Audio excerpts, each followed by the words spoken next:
Hello friends, today we're doing something a little different than you'll normally see on our channel. Bear with us, never done this before, but what I want to do is cover a little bit about the GABBY PETITO Brian LAUNDRIE case, because not only does it touch the world, but it's touched us too. We happen to have a 22-year-old daughter, and seeing this happen, it touched us in a different way. And as we watch other YouTube channels, the media, and everybody discussing this, I think we can add something to this case, and hopefully someone could get my idea and my opinions and use them to benefit and try to find an end to what we all don't know happened here. The picture that's now on your screen of her standing there and also sitting in the back of the car crying, I can tell you right there, the cops, the police, who I respect very much for what they do, missed a very important key element right there. Looking at her face in that picture that's right there in front of you right now, she is a troubled young girl and she's scared. Something should have clicked in their minds. Something's wrong here. In my opinion, and everything I'm talking about is just a matter of my opinion. It's not anything else but my opinion. The police at that time should have been trained. There's something wrong here. There's a lot of difference in opinions on this, and my personal opinion is the witnesses that said they saw him slap her and grab her by her cheeks of her face, that's assault, everyone. That is assault. He could have been arrested on the spot, handcuffed, and taken to jail. There were no charges filed on him when there's eyewitnesses. You just can't assault people. He assaulted her. He not only mistreated her at the restaurant, but hit her and grabbed her face. They didn't ask for someone to come and look at her. They didn't do any of that stuff. She was assaulted, and they didn't even call a medic or somebody in there to check her out. After she just admitted, yes, he grabbed me. But then we have witnesses saying that they saw him slap her. So immediately they should have called a medic to make sure she was okay. They didn't even do that. So anyway, just again, it's a matter of my opinion. This is so sad, and we can't find an end to this. I feel sorry for the parents because there's no end to it. Whether this guy did it or didn't do it, we just all need to figure out how to figure this thing out to where there's an end to it so we can stop this from happening again. The whole key was right back there with the police not arresting him. They should have arrested him on the spot, and she would probably be still alive today, barring any other type of evidence. So now we're going to get into my opinion of some of the traveling and the other things that went on before and after everybody knew about this. A lot of people don't know that traveling from Utah to Florida in a day and a half is almost impossible, especially by yourself. Having traveled all over this country, there's no way possible for a single person to drive this 34-hour drive by yourself. It's almost impossible. You can drink all the Red Bull, whatever you want to, but you can't do it. I've already done a ton of 18, 20-hour straight drives across country, but I sure didn't make it 34-hour drive by myself with little sleep and a ride back in Florida in Northport late at night one night, and the next morning neighbors find you cutting grass early in the morning, surprised like, hey, you're home. Something is not right about this. And as a person who's traveled across the country and took those 18, 20-hour trips and drove myself, I was so tired I could not move the next day. I just couldn't. Even at 21, 22, 23 years old, it's almost impossible. Looking at the map I've placed up here on the screen for you guys, there's so many questions. Why did he take the long route instead of the short route? And the route that he did take, look at how many road construction issues are on this route. The other suspicious thing is, why did he go from Moab and stop in Illinois for a brief stop? For what? He didn't go to the gas station, use her credit card. He went into a general store. Most general stores in that area, because I have been in that area, carry hiking, hunting, that kind of equipment. That's very suspicious that he was stopping a general store to get what? And then, of course, he had to have those things in the van when he arrived, but then they scrubbed the van, so the FBI wouldn't know to look for anything. But then the trek from Illinois to Northport, we live in Florida. It takes a good 4 to 5, maybe even 6 hours, depending on traffic, to get from the Florida border to Northport. Especially around Tampa. It's a nightmare in traffic. But the suspicious thing about this is there's no way a single person can do that. It's almost impossible. So this takes me to my next thought and one of my very first opinions on this. I don't believe any other YouTuber or media or law enforcement has covered this, but I believe there was a second driver. I believe there was a second driver to get him here that quick. It could be a friend, but my guess is somebody in that family flew to Moab, Utah, and shared in the driving. Somebody helped him drive. I understand adrenaline can go and you can drive like crazy, but there's no way possible in the day and a half you can get from Utah to Florida in that short of time.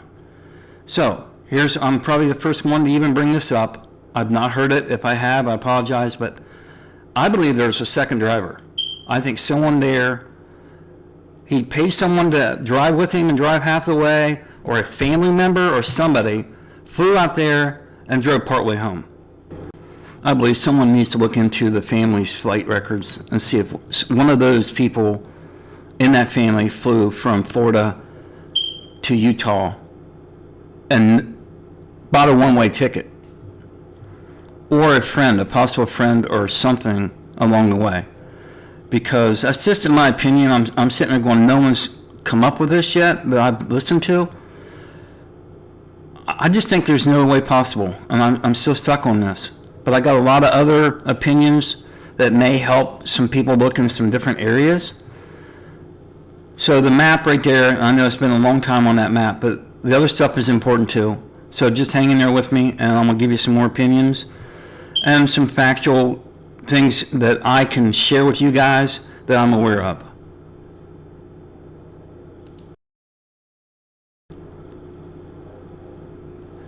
This next map is a map of Florida, of course, and it's showing Fort DeSoto State Park. I've been to the state park many, many times over a couple of decades. It's absolutely beautiful there. No wonder if someone wants to go camping there. But they went there on purpose to hide out, get away from the house. But what a lot of people don't know is there is multiple places you can rent a kayak on those islands. Those islands are multiple islands. To me, I remember one kayak location there on the north part of the island where you could rent that kayak and be gone for an hour, 2 hours, or whatever you want to pay for. I think that was his escape route. Everybody says there was 3 went in, only 2 went out. I'm guessing if you look at my map, he went one of those routes in a kayak. Those kayaks are very high quality kayaks. Been in one. I think even at 61 years old, I could run that kayak up the coast or in that little strip of inlets there where you can see it. This boy was young, healthy, and very good condition. It had been easy for him. If you follow my lines I made on the map, I'm thinking he left Fort DeSoto in a kayak and just went up the Gulf of Mexico or in that inlet and escaped that way, and either hitchhiked or got a ride up north. You're going to be shocked where I think he went after that. And again, no one else that I know of has this opinion or talked about this opinion. But I thought about this for a while, and I believe I might be correct. It's just an idea of my opinion that no one else has discussed, and I don't understand why. Because taking into consideration his want to be out on the open, his van life, his camping, his want to be out in the wilderness, I do not believe that he went to Appalachian Trail.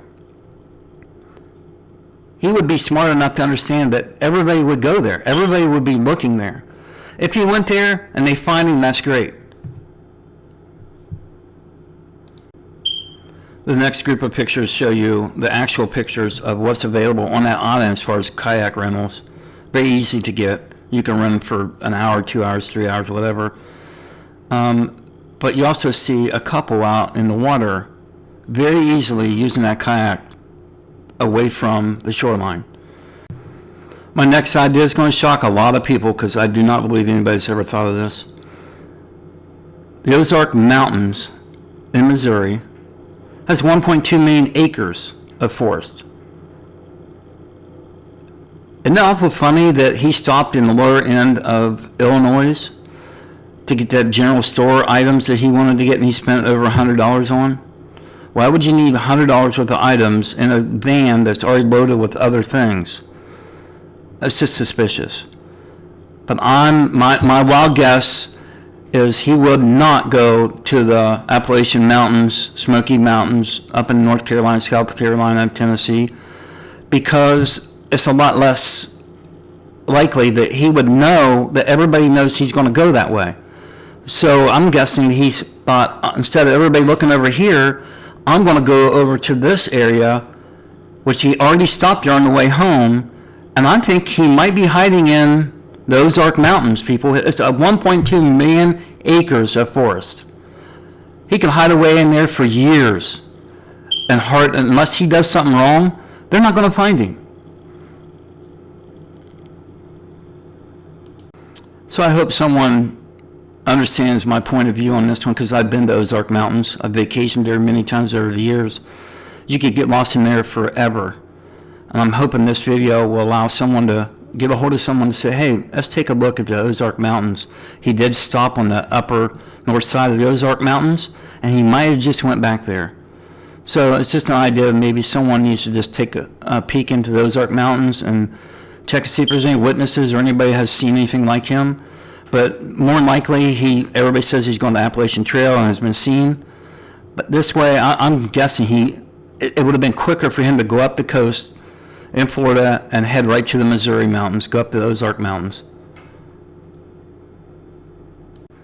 The next thing I want to address is the storage unit. I live in Florida. I know what they cost. He flew back and was here for almost a week to clean out a storage unit that I believe someone mentioned on another YouTube channel was in her name.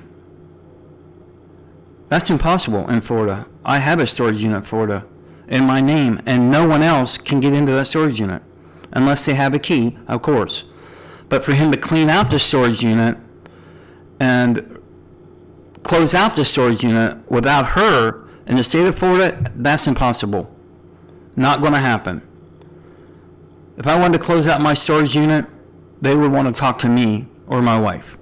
Some random person who's not married or whatever just can't show up. So was the storage locker in both their names or just her name? Because it's suspicious that they took her stuff out of the storage unit. It's suspicious enough that they took her stuff out of that unit, then took it to Brian's house to store away, and then when asked, the parents of Brian said he did it so they could save money so they can extend their trip another week. People, storage units here are expensive, but they're not expensive. The size they had, $125 to $150. $125 to $150 is not going to help those two young people extend that vacation for another week. Not going to happen. That's just another made-up excuse. They wanted something out of that locker for some reason. The last thing I want to kind of talk about, again, it's another thing that I've not heard on a YouTube channel, is the gun. In the state of Florida, there are very strict laws about having a gun. Who did the gun belong to? Who had to carry a concealed permit?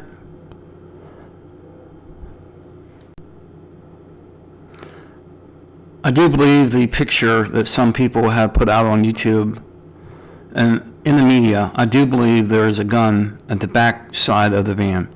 I see a sandal, and I believe I see the gun also. There's reports, some people say it's not a gun, but I believe it is. I've been around enough to know that that is a gun lying there.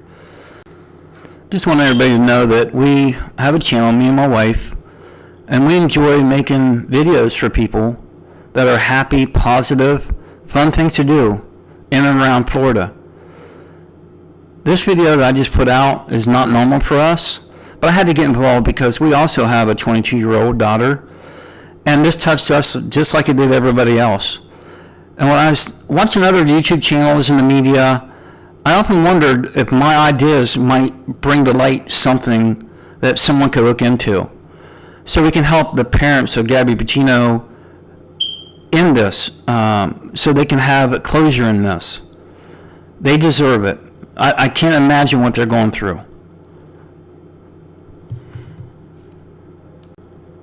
In closing, I just want to thank everybody for watching my video.